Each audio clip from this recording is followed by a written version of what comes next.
Good morning बच्चों। तो आपका स्वागत है फिर से अपने फिज़िक्स चैनल पे जिसका नाम है फिज़िक्स 2020। तो आज का हमारा जो टॉपिक है वो है रेफ्रिजरेटर। कौन सा टॉपिक है? रेफ्रिजरेटर। रेफ्रिजरेटर तो नाम को सुना सुना सा लग रहा होगा आपको। आज का जो टॉपिक है वो रेफ्रिजरेटर। देखिए रेफ्रिजरेटर कैसे वर्क करता है। इससे पहले हमने क्या पढ़ा था? हीट इंजन के बारे में हमने पढ़ा था। अब पढ़ रहे हैं रेफ्रिजरेटर के बारे में। रेफ्रिजरेटर को समझने के लिए मान लेते हैं कि अपन चलते हैं गर्मी के मौसम में और ये हमारा रेफ्रिजरेटर है। This is refrigerator. और बाहर गर्मी के मौसम में बहुत गर्मी है और बाहर का टेम्परेचर जो है वो 45 डिग्री सेंटीग्रेड है। अब क्या है, गर्मी के मौसम में हमें ठंडा पानी चाहिए पीने के लिए, तो इसका मतलब है या फिर बर्फ़ चाहिए। अगर बर्फ़ चाहिए तो टेम्परेचर अंदर का कितना चाहिए? 0 डिग्री। मान लीजिए ठंडा पानी चाहिए तो हमें अंदर का टेम्परेचर मेंटेन रखना है 5 डिग्री सेल्सियस। ठीक है। बाहर का जो टेम्परेचर है, ये फ्रिज के अंदर की बात कर रहा हूँ मैं, और ये बाहर रूम टेम्परेचर की बात कर रहा हूँ। This is room temperature. Room temperature गर्मी के मौसम में मई जून चल रहा है और आपको ठंडा पानी पीने का मन है। आपने रेफ्रिजरेटर के अंदर एक पानी रखा था और उसे ठंडा करना चाह रहे हो। अब इसे 5 डिग्री सेल्सियस जो टेम्परेचर है इसे मेंटेन रखने के लिए, या फिर कोई एक पानी ग्लास आपने लिया बाहर से और या बोतल लिया, कुछ भी लिया, तो बाहर मान लो रूम टेम्परेचर पे है, तो इसका मतलब इसकी भी टेम्परेचर जो है 45 है या उससे कम, लगभग ऐसा ही है। अब इसको आपको अंदर रखना है और टेम्परेचर कर देना है 5 डिग्री सेल्सियस। टेम्परेचर कर देना है 5 डिग्री सेल्सियस।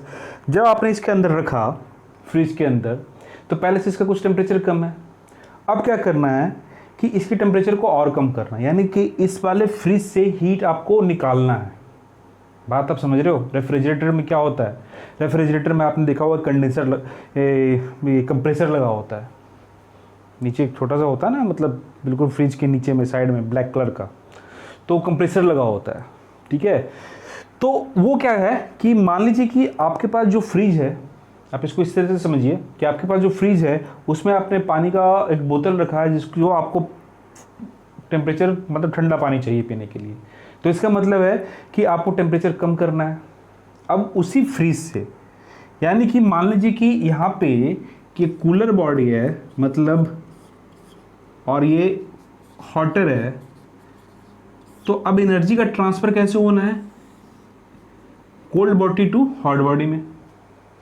एनर्जी का ट्रांसफ़र कैसा होना है? कोल्ड टू हॉट, ऐसा होना है ना। तो अब इसको पूरा करने के लिए हम क्या करते हैं? ऐसा तो नहीं है फ्रिज को आपने ला कर रख दिया और उसमें पानी की बोतल रखे ठंडे हो गए, ऐसा तो नहीं होगा। उस फ्रिज को हमें कनेक्ट करना पड़ेगा इलेक्ट्रिसिटी से। हमने वहाँ पे एनर्जी दे रहे हैं, इलेक्ट्रिसिटी दे रहे हैं, वहाँ पे कंप्रेसर लगा हुआ है, कंप्रेसर का काम स्टार्ट हो जाएगा हीट एब्जॉर्ब करने का। ठीक है। वो सारी चीज़ें अब बाद में पढ़ोगे, ये इस पर पूरी की पूरी एक बुक ही है रेफ्रिजरेशन एंड एयर कंडीशनिंग पे। जब आप मैकेनिकल इंजीनियरिंग में पढ़ोगे तो इस पर एक पूरी किताब पढ़ोगे आप, ये एक सब्जेक्ट ही होगा आपका। तो देखिए यहाँ पे आपने कहा कि आपने फ्रिज के अंदर पानी को ठंडा करना है, तो आपको इसके अंदर से टेम्परेचर निकाल के बाहर फेंकना है, इसके अंदर के टेम्परेचर को बाहर निकालना है। हीट इंजन में क्या होता था? हाई टेम्परेचर से हम लेते थे, सिंक में डाल देते। लेकिन यहाँ पे क्या हो रहा है? आपने कहा कि फ्रिज से को ठंडा रखने के लिए, यानी कि अंदर का जो टेम्परेचर कम है उसको और भी कम करना है हमें। यही तो हो रहा है ना, यही तो हो रहा है कि यहाँ पे टेम्परेचर तो पहले ही डिफरेंस है। मान लीजिए कि यहाँ पर 10 डिग्री सेल्सियस ही है, तो आप यहाँ पर जो डिफरेंस देख रहे हो वो 30 डिग्री सेल्सियस का देख रहे हो, लेकिन अभी भी हीट का जो फ्लो हो रहा है वो इस तरीके से हो रहा है।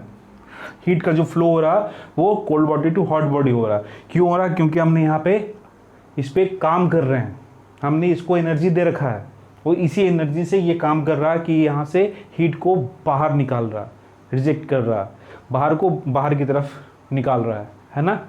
तो देखिए ये जो है, जो हमारा रेफ्रिजरेटर है, रेफ्रिजरेटर का जो डायग्राम आपने हीट इंजन के केस में देखा था कि हीट इंजन को हमने सोर्स और सिंक के केस में बनाया था। तो यहाँ पे मान लीजिए कि आपके पास ये सोर्स है जिसे आप कह रहे थे, ये आपका रेफ्रिजरेटर है, ये सिंक है। सिंक कहने का मतलब कोल्ड बॉडी, ठीक है, मतलब refrigerator. This is your refrigerator, ठीक है, दिस इज योर रेफ्रिजरेटर। और ये मान लो कि हमारा रूम है। अब यहाँ से हीट निकाल के रूम में डालना है आपको। तो आप क्या कर रहे हो, रेफ्रिजरेटर पे कुछ काम कर रहे हो, आप इसको पे वर्क कर रहे हो, ठीक है। अब ये डायग्राम आपको देखकर याद आ गया होगा कि कुछ ऐसा ही डायग्राम हमने ड्रॉ किया था किसके केस में, हीट इंजन के केस में। लेकिन उसमें डिफरेंस क्या था, उसमें डिफरेंस इससे अलग था। इसमें क्या है कि आपके पास जो कोल्ड बॉडी है वहीं से आप हीट निकाल रहे हो और इसे आप बाहर रूम में भेज रहे हो। इसके करने के लिए आपको यहाँ पे वर्क करना पड़ रहा। किस पे वर्क करना पड़ा, रेफ्रिजरेटर पे, ठीक है, डब्ल्यू आपको वर्क करना पड़ा। प्रोसेस समझ में आया आपको, नहीं समझ में आया, फिर से देखते हैं। देखिए ये जो रेफ्रिजरेटर है हमारा, इसे आप सिंक कह लो, ठीक है। ये टेम्परेचर T2 T1 की बात कर ले हम, तो यहाँ पर भी T1 is greater than T2 ही है, रूम टेम्परेचर ज़्यादा है। तो जो हमारा रेफ्रिजरेटर है, जो हमारा रेफ्रिजरेटर है जिसका टेम्परेचर पहले से ही करना है और वहाँ से आपको हीट निकालना है बाहर, वहाँ से हीट बाहर निकालना है। तो उस हीट को बाहर निकालने के लिए आप क्या करते हो, इस रेफ्रिजरेटर पे कुछ वर्क करते हो। आपने रेफ्रिजरेटर को इलेक्ट्रिकल एनर्जी देना स्टार्ट किया। अब उस एनर्जी से इसने अपने आप को, इसने आपने काम करना, इस पे काम करवाया। किस पे काम करवाया आपने, रेफ्रिजरेटर पे। अब ये क्या करेगा कि इस बारे कोल्ड बॉडी से कुछ हीट को बाहर निकालेगा, ठीक है, कुछ हीट को बाहर निकालेगा और उसे कहाँ ले जाकर छोड़ेगा, बाहर रूम में। This is the all about the refrigerator. Cold body से आपको हीट निकालना है और निकाल कर कहाँ छोड़ना है आपको, हॉटर एटमॉस्फेयर में, जो सराउंडिंग है वहाँ पे छोड़ना है जहाँ पहले का टेम्परेचर ज़्यादा है, ठीक है। अब इस केस में क्या होगा, इस केस में देखिए जो Q1 है हमारा, Q1 वो किसके बराबर है, W + Q2 के। क्यों नहीं है, यहाँ से जो हीट जा रहा है, यहाँ से जो वर्क कर रहे हैं वही तो बाहर निकल रहा है, वही तो बाहर की तरफ जा रहा है। यानी कि जितना यहाँ पे हीट है Q2 उससे ज़्यादा यहाँ पे, यानी कि जितना हमने हीट फ्रिज के अंदर से निकाला, जितना हमने हीट जो है फ्रिज के अंदर से निकाला उससे ज़्यादा रूम में छोड़ा हमने। तो रूम को हमने ज़्यादा गर्म किया। तब यहाँ पे इसका मतलब तो यही हुआ ना, Q1 जो है आप रूम में हीट को छोड़ रहे हो, बाहर की तरफ इसे निकाल रहे हो। तो बाहर की तरफ इसे निकाल रहे हो जब, तब क्या हो रहा है कि यहाँ पे Q1 की वैल्यू ज़्यादा है Q2 से। आपने कहा ये भी सही है। तो इसका मतलब क्या हुआ कि जितना आपने फ्रिज से हीट निकाला, रेफ्रिजरेटर से हीट निकाला, उसे कंपेयर में ज़्यादा हीट आपने एटमॉस्फेयर में, अपने रूम में जहाँ भी आपका फ्रिज रेफ्रिजरेटर रखा हुआ है वहाँ पे निकाल रहे हो, ठीक है। यहाँ तक क्लियर। अब देखिए यहाँ पे जो वर्क डन है उसके लिए फॉर्मूला क्या हो जाएगा हमारा, Q1 - Q2। This is the work done जो कि हमने रेफ्रिजरेटर पे किया है। ये जो काम हमने रेफ्रिजरेटर पे किया, work done on the refrigerator, ठीक है। इतनी बात आप याद रखिए कि ऐसा काम हुआ है। यहाँ पे इस डायग्राम को आपको समझना है। फिर से हम समझते हैं थोड़ा आराम से। ये हमारा रेफ्रिजरेटर है, दिस इज, जो कि सिंक आप कह लो, कोल्ड बॉडी कह लो, इसका टेम्परेचर कम है बाहर के टेम्परेचर से। अब इसी से हमें हीट निकालना है, तो इसके लिए हम पे इस पे वर्क करना पड़ा। किस पे वर्क करना पड़ा, रेफ्रिजरेटर पे। हमने रेफ्रिजरेटर पे वर्क किया और यहाँ से हीट बाहर की तरफ एक्सट्रैक्ट किया, निकाला, ठीक है। और इस हीट को जो बाहर निकाला आपने, उसको ले जाकर रूम में छोड़ दिए। अब रूम में ही तो आएगा ना, किचन में रखा हुआ मान लो फ्रिज आपका, तो किचन में ये Q1 बाहर निकलेगा, Q1 बाहर किचन में आएगा। तो आपके पास वर्क डन के लिए फॉर्मूला ये हो गया, ठीक है। This is the work done. अब यहाँ पे रेफ्रिजरेटर केस में जैसा कि हमने हीट इंजन में पढ़ा था, हमने वहाँ पढ़ा था एफिशिएंसी। लेकिन यहाँ पर हम एफिशिएंसी की बात नहीं करते हैं। रेफ्रिजरेटर के टर्म में एक नया कॉन्सेप्ट आता है जिसे आप कहते हो कोएफिशिएंट ऑफ परफॉर्मेंस, जिसे आप K से डिनोट करते हो, coefficient of performance of refrigerator की हम बात कर रहे हैं, ठीक है। रेफ्रिजरेटर की बात कर रहे हैं, कोफिशिएंट ऑफ परफॉर्मेंस, जिसे आप के से डिनोट करते हो। यहाँ तक ठीक है। यहाँ पे मैं फिर से कर रहा हूँ, रेफ्रिजरेटर के केस में एफिशिएंसी की बात हम नहीं करते हैं, हम एफिशिएंसी की बात नहीं करते हैं, हम किसकी बात करते हैं, कोफिशिएंट ऑफ परफॉर्मेंस की। कोफिशिएंट ऑफ परफॉर्मेंस को किससे डिनोट किया जाता है, के से। अब देखिए, जिस रेफ्रिजरेटर का कोफिशिएंट ऑफ फ्रिक्शन जितना अच्छा उतना अच्छा वो रेफ्रिजरेटर होगा। अगर कोफिशिएंट ऑफ फ्रिक्शन परफॉर्मेंस खराब है तो आपका फ्रिज खराब है, परफॉर्म अच्छा नहीं कर रहा। तो यहाँ पे सबसे इम्पॉर्टेंट क्या है, इम्पॉर्टेंट ये है कि इस रेफ्रिजरेटर में आप देखिए, यहाँ पे इस वाले सीन को देखिए आप, अगर Q2 की वैल्यू, अगर ऐसा रेफ्रिजरेटर आपके पास है जो कि मैक्सिमम हीट बाहर की तरफ निकाल दे रहा है, एक्सट्रैक्ट कर दे रहा है, बाहर की तरफ निकाल दे रहा है, किससे, फ्रिज से, तो यानी कि फ्रिज हमारा अच्छा है, बहुत अच्छा है। और ऐसा कि जिस पे हमें काम भी कम करना पड़ रहा है, तो भी बहुत अच्छा। ये तो केस है ना, कम काम में अगर आप ज़्यादा, फ्रिज की बात करते हैं, रेफ्रिजरेटर की बात करते हैं, कम काम में कम आपने उस पर वर्क डन किया और उससे आपने मैक्सिमम हीट को बाहर निकाल दिया, तभी तो उसका परफॉर्मेंस अच्छा होगा। ऐसा तो नहीं है ना कि भैया बहुत ज़्यादा काम करना पड़ रहा तब निकल रहा हीट, तब तो बढ़िया परफॉर्मेंस नहीं है, तब तो गड़बड़ है। तो इस केस में कोफिशिएंट ऑफ फ्रिक्शन जो आपका है उसे कभी आप COP के नाम से भी देखोगे, COP कोफिशिएंट ऑफ परफॉर्मेंस के, जिसे आप कह रहे हो, ये इक्वल्स टू क्या होगा, Q2/W, Q2/W। अब W इक्वल्स टू हमारा क्या है, Q1 माइनस Q2। ये हो गया हमारा कोफिशिएंट ऑफ फ्रिक्शन के लिए फॉर्मूला, ठीक है। अब यहाँ से इस फॉर्मूले से ही आप देखिए, जितना ज़्यादा हीट बाहर निकलेगा उतना कोफिशिएंट ऑफ फ्रिक्शन ज़्यादा, जितना वर्क डन कम होगा, क्योंकि ये नीचे की तरफ है, जितना वर्क डन कम होगा उतना कोफिशिएंट ऑफ परफॉर्मेंस ज़्यादा। वही तो मैं यहाँ पे बता रहा था आपको कि जितना हीट बाहर की तरफ निकाल रहे हो आप फ्रिज से, और कितना कम से कम काम कर रहे हो उतने हीट को बाहर निकालने के लिए, तो वो आपको बताएगा कोफिशिएंट ऑफ परफॉर्मेंस। तो आपके पास जो कोफिशिएंट ऑफ परफॉर्मेंस के लिए फॉर्मूला हुआ वो क्या हुआ, COP या फिर K कह लीजिए आप, Q2 divided by Q1 minus Q2। This is the formula जो कि आपको याद करना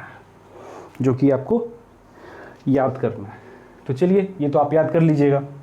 अब देखिए यहाँ पे क्या हो रहा है। हीट इंजन में क्या होता था, हीट इंजन में वर्क बाहर की तरफ, यहाँ से हीट लेता था सोर्स से और उससे वर्क करता था और कुछ हीट को नीचे की तरफ फेंकता था। ये देखिए, रेफ्रिजरेटर और हीट इंजन को अलग अलग पढ़ने का यही उद्देश्य है कि आप कंफ्यूज ना हो कि यहाँ पे क्या प्रोसेस हो रहा है। आप देखिए यहाँ पे याद रखिए कि रेफ्रिजरेशन में आप हॉट बॉडी की तरफ आप हीट को निकाल रहे हो, कहाँ से, कोल्ड बॉडी से।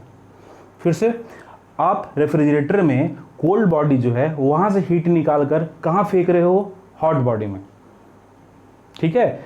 तो यहाँ पे आपको वर्क डन करना पड़ेगा, वर्क डन रेफ्रिजरेटर पे करना पड़ेगा, ठीक है। तो आपने वर्क डन रेफ्रिजरेटर पे किया W, जिसके लिए आपको फार्मूला भी मिल गया था। वो क्या मिला था, आपने कहा था Q1 equals to W plus Q2, तो W equals to Q1 minus Q2। ये कहाँ से आया था, वो यहीं से, इतना वर्क किया, इतना हीट निकला और ये बाहर की तरफ निकला, ये बाहर की तरफ निकला। चलिए ठीक है। अब देखिए, मान लीजिए कि आपके क्वेश्चन में दे रखा है कुछ इस तरीके से। फर्स्ट क्वेश्चन में COP ऑफ द रेफ्रिजरेटर 3 दे रखा है, sorry, COP of the refrigerator दे रखा है आपको, और आपसे कहा जाता है कि बताइए कितना वर्क करना पड़ेगा रेफ्रिजरेटर पे। इन refrigerator COP is given, COP हमारा कितना है, 3 है। आपसे कहा जाता है बताइए कितना वर्क करना पड़ेगा रेफ्रिजरेटर पे, वर्क डन क्या होगा हमारा, जिससे ये 200 जूल हीट जो है वो यहाँ से बाहर निकाल ले। बात समझ गए, क्वेश्चन समझ गए आप।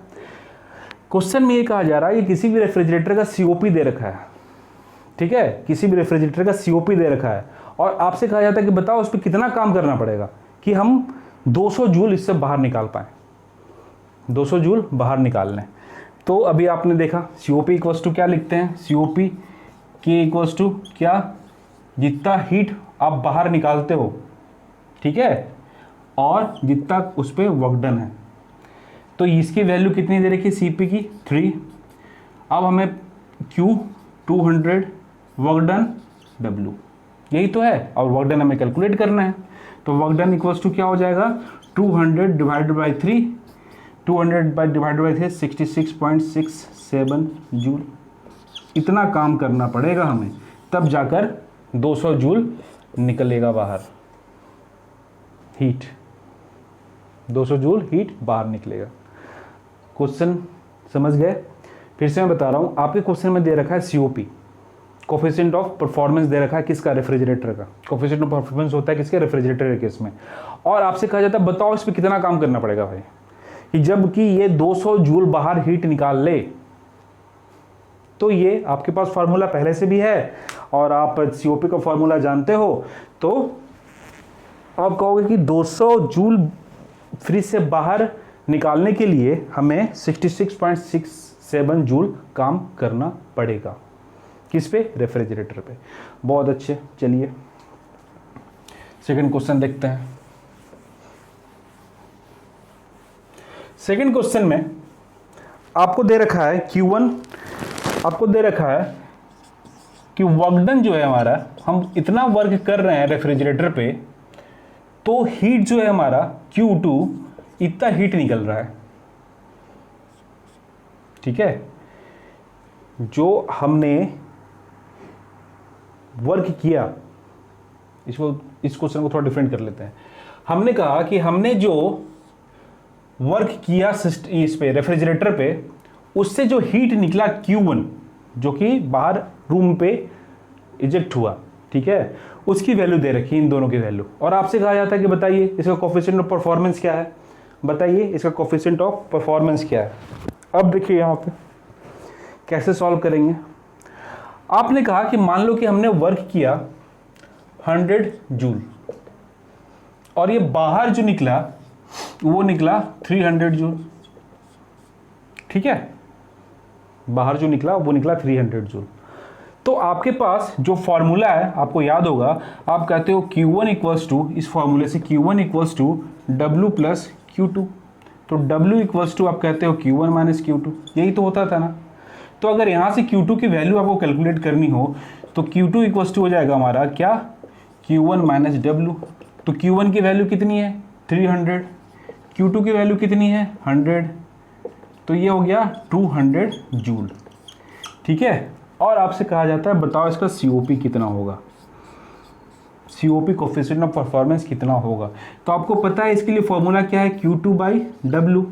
Q2 आपने कैलकुलेट कर रखा है 200 जूल, आपने पुट कर दिया और ये हो गया 100, यानी कि 2 कोफिशिएंट ऑफ परफॉर्मेंस। इसका परफॉर्मेंस पिछले वाले रेफ्रिजरेटर के परफॉर्मेंस से कम है, याद रखने का बात, ध्यान देने की बात, याद रखने की नहीं, ध्यान देने की बात। इस पिछले वाले रेफ्रिजरेटर का जो कोफिशिएंट ऑफ परफॉर्मेंस था वो कितना था 3, इस बार कितना है 2। तो कौन सा रेफ्रिजरेटर बढ़िया है, पहले वाला या ये वाला, पहले वाला, क्योंकि उसका कोफिशिएंट ऑफ परफॉर्मेंस इससे बेटर है, ठीक है। चलिए नेक्स्ट क्वेश्चन करते हैं। नेक्स्ट क्वेश्चन में कहा जा रहा है कि आपको Q1 और Q2 की वैल्यू दे रखा है। इसी क्वेश्चन को घुमा फिरा के अलग अलग तरीके से पूछे जाते हैं, है ना। थर्ड क्वेश्चन में आपसे कहा जाता है कि Q1 और Q2 की वैल्यू दे रखा है। क्या ऐसा हो सकता है क्या, देखो इसको यहाँ ध्यान से, ये 100 जूल और ये 200 जूल, ऐसा हो सकता है क्या, इज इट पॉसिबल कि ये वैल्यू हो। देखिए Q2 जो है वो हीट निकाल रहे हैं किससे, रिमूव कर रहे हैं किससे, फ्रिज से, रेफ्रिजरेटर से।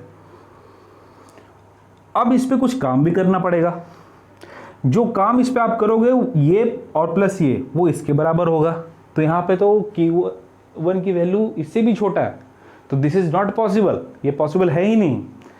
ये बस समझाने के लिए मैंने आपसे कहा था, लिखा है यहाँ पे। मान लीजिए कि Q1 की वैल्यू 500 जूल है और Q2 की वैल्यू दे रखा है। आपसे कहा जाता है बताओ work done equals to what and COP equals to what, दोनों कैलकुलेट करना है। तो पहले वर्क डन कैलकुलेट कर लेते हैं। वर्क डन के लिए आप लिखते हो work done equals to Q1 minus Q2, ये तो होगा ना। तो Q1 500 minus 200 equals to 300 joule, इस पे काम करना पड़ेगा। ठीक है, आप देखिए यहाँ पे, अब यहाँ पे COP की अगर हम बात करें, K की बात करें, तो इक्वल्स टू क्या हो जाएगा Q2 divided by W। Q2 की वैल्यू कितनी है 200 और वर्क डन कितनी है 300। ये तो और भी कम हो गया भाई, धीरे धीरे और भी कम होते जा रहा COP। तो यानी कि इससे बेटर जो था वो पहला वाला ही था। देखिए COP जितना ज़्यादा है ना। अब यहाँ पे ज़्यादा होने के लिए क्या होना पड़ेगा, ज़्यादा होने के लिए क्या करना पड़ेगा, ज़्यादा होने के लिए ये होना चाहिए कि यहाँ मैक्सिमम हीट रिजेक्ट हो। तो यहाँ मान लो कि अगर ये 400 हो जाता है, मैक्सिमम हीट जो है अगर हम रिमूव करते हैं, तो पहले 200 था और अभी हमने 400 किया। हमने कहा कि हम मैक्सिमम करने की कोशिश करते हैं, चलो 400 करते हैं। 400 करते हैं तो वर्क डन क्या होगा हमारा, 400 करेंगे तो वर्क डन 100 है ना। तो यहाँ पे देखिए वर्क आपको कम करना पड़ा, पहले कितना करना पड़ा था 300 है ना, अभी कितना करना पड़ा 100। और जो कोफिशिएंट ऑफ परफॉर्मेंस है उसकी वैल्यू 400 डिवाइडेड बाय 100 होता, तो ये कोफिशिएंट ऑफ परफॉर्मेंस 4 हो जाता। ये देखा आपने, जितना ज़्यादा यहाँ से हीट रिमूव करोगे उतना कम, और वर्क डन उतना कम होना चाहिए, वर्क डन भी कम होना चाहिए। तो वर्क डन भी यहाँ पे 100 हुआ, तो कोफिशिएंट ऑफ परफॉर्मेंस इसका बढ़ गया। इस फॉर्मूले से आपने कैलकुलेट किया, ये दे रखा है, ये दे रखा है Q1 Q2 की वैल्यू, ठीक है, और आपने कोफिशिएंट ऑफ परफॉर्मेंस बताया 4। अब जाके ये पहले दोनों तीनों केस से अच्छा रेफ्रिजरेटर है। क्यों? क्योंकि इसकी कोफिशिएंट ऑफ परफॉर्मेंस बेटर है। तो अब नेक्स्ट लेक्चर में मिलते हैं कार्नोट इंजन के साथ। तो पढ़ते रहिए, मुस्कुराते रहिए। चलिए।